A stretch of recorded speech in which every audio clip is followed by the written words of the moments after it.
Hello વિદ્યાર્થી મિત્રો, સ્વાગત છે તમારું આપણી YouTube ચેનલ એક્સેલન્સ ક્લાસીસમાં। આપણે ભણીએ છીએ ધોરણ 10 નું ગણિત અને ધોરણ 10 ના ગણિતની અંદર આપણે ભણીએ છીએ ચેપ્ટર નંબર 8 ત્રિકોણમિતિનો પરિચય। આ ચેપ્ટરમાં આજે આપણે ભણવાના છે સ્વાધ્યાય 8.3 નો દાખલા નંબર 1 અને 2।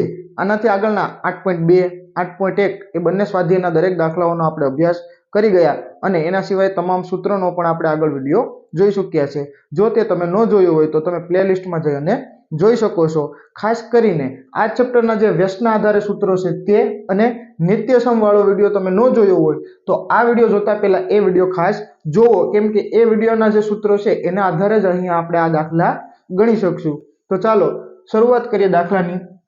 તો દાખલા નંબર 1 માં એમ કીધું છે કે ત્રિકોણમિતીય ગુણોત્તરો sin a sec a અને tan a આ ત્રણને આપણે શેમાં ફેરવવાના છે?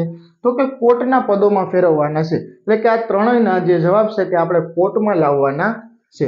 તો જો sin sec અને tan બધાને જવાબ આપણે કોટમાં લાવવા છે। તો સૌપ્રથમ આપણે અહીં કઈ રીતે ગણતરી કરશું? તો કે sin sec કે tan કોઈ પણ હોય તો સૌપ્રથમ પહેલો સ્ટેપ એનો વ્યસ્ત, તો જો શું વ્યસ્ત થતો હોય તો ડાયરેક્ટ થઈ જાય છે। જો તો અહીં પહેલા tan નો વ્યસ્ત કોણ થશે? કોટ।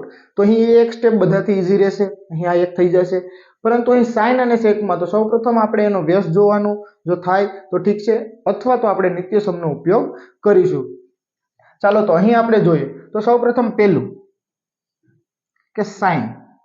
હવે sin a માટે શું થશે? તો કે ભાઈ sin a ને આપણે કોટમાં ફેરવવો। તો sin a ને કોટ સાથે કશું થતું નથી, પણ sin a ને કોટમાં ફેરવવું હોય તો sin નો વ્યસ્ત છે cosec। સૌપ્રથમ આપણે એનો વ્યસ્ત કરી દઈએ કે અહીં હું વ્યસ્ત કરી દઉં કે 1/, શું? તો કે ભાઈ 1/, cosec। તો અહીં 1/, હું cosec a લખી દઉં છું, બરાબર। અહીં ખૂણો a છે એટલે આપણે a લેશું।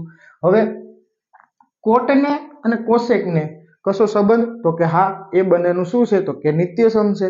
તો પણ એ નિત્યસમ છે એમાં શું આવે છે? તો કે બંનેનો વર્ગ આવે છે। તો અહીં પણ આપણે એના માટે કિંમત મૂકવી હોય તો cosec વર્ગ જોઈએ। તો સૌપ્રથમ બંને બાજુ આપણે વર્ગ કરી દઈએ। તો અહીં sin a છે એનો વર્ગ કરી દો એટલે sin વર્ગ a થઈ જશે, બરાબર। 1 નો વર્ગ કરો એટલે એ એક જ રહેશે, નીચે cosec વર્ગ a થઈ જશે। હવે તો કે હવે હું cosec વર્ગ a ની જગ્યાએ સૂત્ર મૂકી શકું। શું મૂકી શકું? તો કે ભાઈ સૌપ્રથમ sin વર્ગ a હતું એમના એમ, અહીં 1 અને છેદમાં cosec વર્ગ a ની જગ્યાએ હું લખી શકું 1 + cot વર્ગ a। શું લખી શકું નિત્યસમ? તો કે 1 + cot વર્ગ a બરાબર શું થાય? તો કે cosec વર્ગ a થાય। એ આપણું શું છે? તો કે નિત્યસમ છે, એટલે આપણે નિત્યસમના આધારે કર્યું છે। નિત્યસમ આપણે ખ્યાલ હોવા જોઈએ। તો આ રીતે આપણે કર્યું। હવે તો કે sin માં શું જોઈએ? તો કે ખાલી sin જોઈએ, વર્ગ જોતો નથી। તો શું કરશું? તો કે અહીં આપણે વર્ગ સામેની સાઈડ જવા દઈએ તો sin a વધે અને વર્ગ સામે જશે એટલે શું થઈ જશે? તો કે વર્ગમૂળ। વર્ગમૂળ થઈ જાય એટલે 1/1 + cot વર્ગ a। હવે અહીં 1 નું વર્ગમૂળ નીકળી જાય છે તો આપણે એવી રીતે લખવું પડશે કે 1 નું વર્ગમૂળ તો કે 1/1 + cot વર્ગ a। તો અહીં બંને પ્લસ છે એટલે વર્ગમૂળ નીકળશે નહીં, તો આખે આખું છેદમાં વર્ગમૂળમાં આવશે એટલે વર્ગમૂળમાં 1 + cot વર્ગ a। તો sin માટેનો આપણો આ જવાબ થશે। હવે તો કે એના પછી બીજું, તો બીજું કોણ છે? તો કે sec। તો આપણે લખીએ 2 નંબરમાં sec a। તો sec a માં શું થશે? તો sec a ને કોટમાં ફેરવવું છે, તો કોટમાં એ ફરશે તો કે ભાઈ એનો વ્યસ્ત, તો કે sec નો વ્યસ્ત cos। તો કે cos ને કોટને તો કે કશું લાગે વળગે નહીં। હવે sec નું નિત્યસમ જોઈએ તો sec નું નિત્યસમ કોની સાથે? તો કે tan સાથે। તો કે ભાઈ tan સાથે તો tan ને કોટને તો કે એકબીજાના વ્યસ્ત। તો સૌપ્રથમ એ કરીએ તો sec ને ફેરવવાનું છે તો હું sec નું નિત્યસમ લખું છું। શું નિત્યસમ છે? તો કે આવું કંઈક નિત્યસમ છે, sec વર્ગ a બરાબર 1 + tan વર્ગ a। આ નિત્યસમ તમને ખ્યાલ હશે। હવે અહીં વર્ગ નથી જોતો તો વર્ગ આપણે સામે જવા દેશું એટલે શું થઈ જશે? વર્ગમૂળ। પણ અત્યારે રહેવા દઈએ તો કે sec વર્ગ a બરાબર 1। અત્યારે શા માટે રહેવા દઈએ? તો કે અહીં tan છે, કોટ આવી જાય પછી આપણે કરીએ। તો અહીં કોટ કરવો હોય tan ને મારે તો શું કરવું પડે? તો કે એકબીજાના વ્યસ્ત, એટલે અહીં વર્ગ છે tan નો તો 1/, cot વર્ગ a લખી દેવાનો એટલે એનું શું થઈ જાય? વ્યસ્ત થઈ જાય। tan બરાબર આપણે લખી શકીએ 1/, cot। વર્ગ હતો તો વર્ગ લખશું.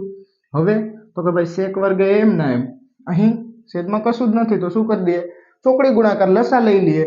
કોટનો એક સાથે ગુણાકાર કરશો એટલે આવશે કોટ વર્ગ a અને પ્લસ કેટલા થઈ જાય અહીંથી તો કે 1.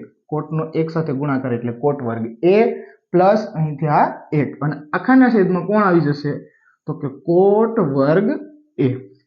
હવે તો કે હવે sec વર્ગ a બરાબર તો કે જો આપણે શું જોઈએ છે તો કે ખાલી sec જોઈએ છે, વર્ગ નથી જોતો તો અહીંથી વર્ગ હું દૂર કરું તો આ વર્ગ સામે જાય તો શું બને તો કે વર્ગમૂળ બને. આખે આખું પદ એની અંદર આવશે વર્ગમૂળમાં તો કે કોટ વર્ગ a પ્લસ 1 અને એના છેદમાં શું છે તો કે કોટ વર્ગ a. હવે તો કે જો અહીંયા આપણે ઉપરનું વર્ગમૂળ નીકળ્યું, નીચેનું 2 પ્લસમાં હતા બે સંખ્યા એટલે ન નીકળ્યું તો અહીંયા એવી જ રીતે થશે કોટ વર્ગ a વત્તા 1 તો એનું વર્ગમૂળ નીકળે નહીં તો આપણે એને એમ નામ લખી દઈશું. એટલે લખીએ કે sec a બરાબર ઉપરનું છે એ વર્ગમૂળમાં, તો ઉપરનું વર્ગમૂળમાં લખીએ તો કોટ વર્ગ a પ્લસ 1 અને એના છેદમાં જો કોટ વર્ગ a છે તો એનું શું થશે તો કે ભાઈ આ વર્ગમૂળ અને વર્ગ કેન્સલ થઈ જશે અથવા તો વર્ગ છે એનું વર્ગમૂળ કાઢો એટલે શું થઈ જાય તો કે ખાલી કોટ a વધશે. તો આ થઈ ગયું આપણું sec a ની કિંમત શેના પદમાં તો કે કોટના પદમાં. બરાબર. હવે તો કે હવે એક છેલ્લું કોણ તો કે ભાઈ sin થઈ ગયું, sec થઈ ગયું. હવે કોને કરવાનું tan. તો tan ને ફેરવી દઈએ તો અહીં લખી દઈએ tan a. અહીં આ સૌથી ઈઝી એક જ સ્ટેપમાં જવાબ આવશે. tan a નો વ્યસ્ત, tan a નો વ્યસ્ત કોણ છે તો કે આપણે જો સૂત્ર ખ્યાલ હોય તો આપણે ડાયરેક્ટ જ કહી શકીએ કે ભાઈ tan a નો વ્યસ્ત આપણે શું લખી શકીએ તો કે કોટ a. અને શરૂઆતમાં જ આપણે કીધું હતું કે tan નો વ્યસ્ત કોણ થાય તો કે કોટ. તો અહીં ડાયરેક્ટ જવાબ tan a બરાબર 1/, કોટ a. ચાલો તો હવે જોઈએ આપણે દાખલા નંબર 2. દાખલા નંબર 2 માં શું કીધું છે તો કે ખૂણા a ના બધા જ ત્રિકોણમિતીય ગુણોત્તરોને sec a ના પદોમાં ફેરવવાના છે. એટલે આપણે બધા જ ને શેમાં ફેરવવાના છે તો કે sec a માં ફેરવવાના છે. આનાથી આગળ આપણે બધા જ ને કેમાં ફેરવ્યા હતા તો કે જે આપણે 3 આપેલા હતા બધા જ નતા એમાં 3 હતા એ 3 ને આપણે શેની અંદર ફેરવા કોટમાં. તો હવે અહીં બધાને આપણે sec માં ફેરવવાના છે તો એક પછી એક બધા લેતા જાય. પહેલો કોણ આવશે તો કે પહેલું કોણ હોય તો કે sin હોય. તો પેલું sin લઈએ આપણે, sin a લેવાનો છે અને એને sec માં ફેરવવાનો છે. તો આપણે વિચાર કરીએ કે ભાઈ sin અને sec ને ડાયરેક્ટ લાગે વળગે કોઈ એક સૂત્ર બને છે તો કે ના, કોઈ એક એવું સૂત્ર બનતું નથી. તો sin ને કોની સાથે એવો સૂત્ર બને છે કે જે sec સાથે સંબંધ ધરાવતું હોય તો આપણે યાદ આવે કે ભાઈ sec નો વ્યાસ તો કે cos થાય અને cos અને sin નું સૂત્ર બને. શું છે તો કે નિત્ય સમ છે. sin વર્ગ a પ્લસ cos વર્ગ a બરાબર આપણે કેટલા લખી શકીએ 1 લખી શકીએ. sin ની કિંમત જોઈએ છે એટલે sin ને કરતા બનાવી દઈએ આપણે તો કે sin વર્ગ a બરાબર 1 માઇનસ આ cos સામે જશે એટલે cos વર્ગ a માઇનસ થઈ ગયું. હવે તો કે આ વર્ગને આપણે સામે જવા દઈએ પરંતુ પહેલા શું કરશું તો કે cos ને શેમાં ફેરવી દઈએ sec માં. તો તેથી sin વર્ગ a બરાબર 1 માઇનસ અહીં cos નું શું થઈ જશે તો કે sec વર્ગ a થઈ જશે. હવે sec નો એક સાથે ગુણાકાર કરી દઈએ તો અહીં sin વર્ગ એમ નામ રહેવા દઈએ બરાબર 1 નો sec સાથે ગુણાકાર કરીએ એટલે થઈ જશે sec વર્ગ a અહીંથી -1 અને આખાના છેદમાં શું આવી જશે તો કે sec વર્ગ a આવી જશે. હવે અહીં વર્ગ છે આપણે તો બધાના ડાયરેક્ટ કિંમત જ જોઈશે, વર્ગ જોતા નથી તો શું કરી દેશું તો કે ભાઈ વર્ગને સામે જવા દઈએ તો sin a વર્ગ સામે જશે તો શું થઈ જશે તો કે વર્ગમૂળ. તો વર્ગમૂળની અંદર આખે આખું આવશે એટલે કે sec વર્ગ a -1 અને આખાના છેદમાં sec વર્ગ a આવશે. હવે તો કે હવે જો ઉપરનું sec વર્ગ a -1 એનું વર્ગમૂળ નીકળશે નહીં, પરંતુ જો નીચે sec વર્ગ a તો અહીં વર્ગ અને વર્ગમૂળ કેન્સલ થશે એટલે અહીં આપણે લખી શકીએ કે sin a બરાબર વર્ગમૂળમાં sec વર્ગ a -1 અને આખાના છેદમાં આપણે લખી દઈશું sec વર્ગ a. તો sin બરાબર આ કિંમત આપણે મળશે, વ્યવસ્થિત આ લખી દઉં છું અહીં બરાબર sin a. તો sin a ની કિંમત આપણે ખ્યાલ આવી ગઈ કે sin a ની કિંમત શું થાય છે તો કે sec વર્ગ a -1 આખાના છેદમાં sec વર્ગ અહીં વર્ગ દૂર થઈ જાય છે એટલે અહીં શું આવશે ખાલી a આવશે. કેમ તો કે અહીં વર્ગ અને વર્ગમૂળ બંને કેન્સલ થશે એટલે sec a આવશે. તો આ sin ની કિંમત મળી ગઈ. હવે તો કે હવે sec સાઇન પછી બીજું આવે છે કોસ. તો આપણે ખ્યાલ છે કે કોસ એ ડાયરેક્ટ સેકનો વ્યસ્ત છે. તો બીજું આપણે આવી રીતે લખી દઈશું કે ભાઈ કોસ એ બરાબર શું થાય તો કે 1/sec a. તો એમાં આપણે કશું કરવું પડશે નહીં. એના પછી ત્રીજું કોણ આવે તો કે ત્રીજું tan આવે છે. તો tan, હવે tan ને અને sec ને તો કે ડાયરેક્ટ નિત્યસમ છે. શું નિત્યસમ છે તો કે આવું કંઈક નિત્યસમ આપણે છે કે ભાઈ 1 + tan વર્ગ a બરાબર શું થાય તો કે sec વર્ગ a. tan ની કિંમત જોઈએ આપણે તો લખી દઈએ tan વર્ગ a બરાબર sec વર્ગ a માઇનસ 1. આ એક સામે જશે એટલે કેવા થઈ જશે માઇનસ.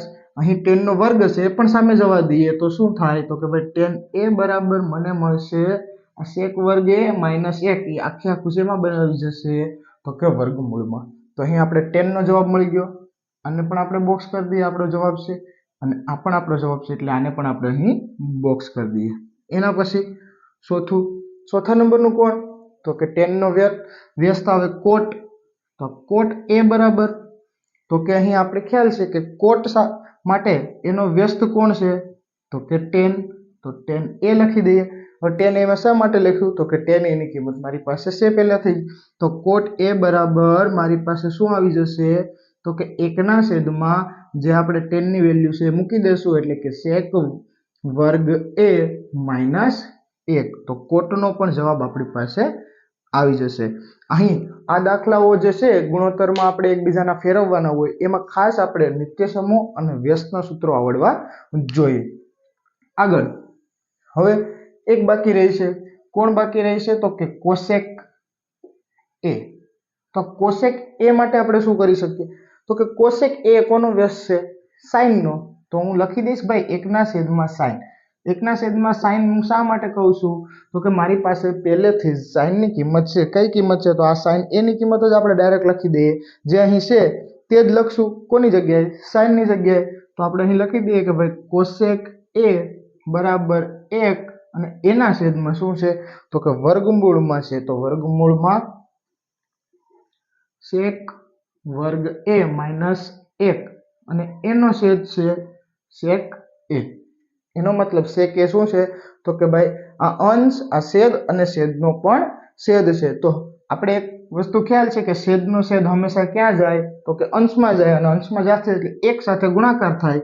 તો આપણે cosec a બરાબર શું લખી શકીએ તો કે અંશમાં sec જાય એટલે એક સાથે ગુણાકાર થાય એટલે sec a આખાના છેદમાં અહીં જે વર્ગમૂળ વાળું છે તે એમનું એમ એટલે કે sec વર્ગ a માઇનસ 1. તો આ શું થઈ જાય આપણો જવાબ થઈ જાય. અહીં જો તમને ખ્યાલ પડે તો તમે એ પણ સમજી શકો કે sin નો વ્યસ્ત cos. તો જે એનો જવાબ હોય એ જવાબ તમારે કેવો લખવાનો વ્યસ્ત લખવાનો, ઉલટો લખવાનો. તો તમે એને ઉલટાવી દો બંનેને, અંશને છેદ અને છેદને અંશ, તો પણ તમે ડાયરેક્ટ એ જ જવાબ લાવી શકો છો. તો અહીં આ વિડીયોમાં આપણે દાખલા નંબર 1 અને 2 જોયા. તો આ વિડીયોમાં આપણે અહીં સુધી રાખીશું. જે આનાથી આગળના દાખલા છે તે હવે જોશું આપણે આગળના વિડીયોમાં.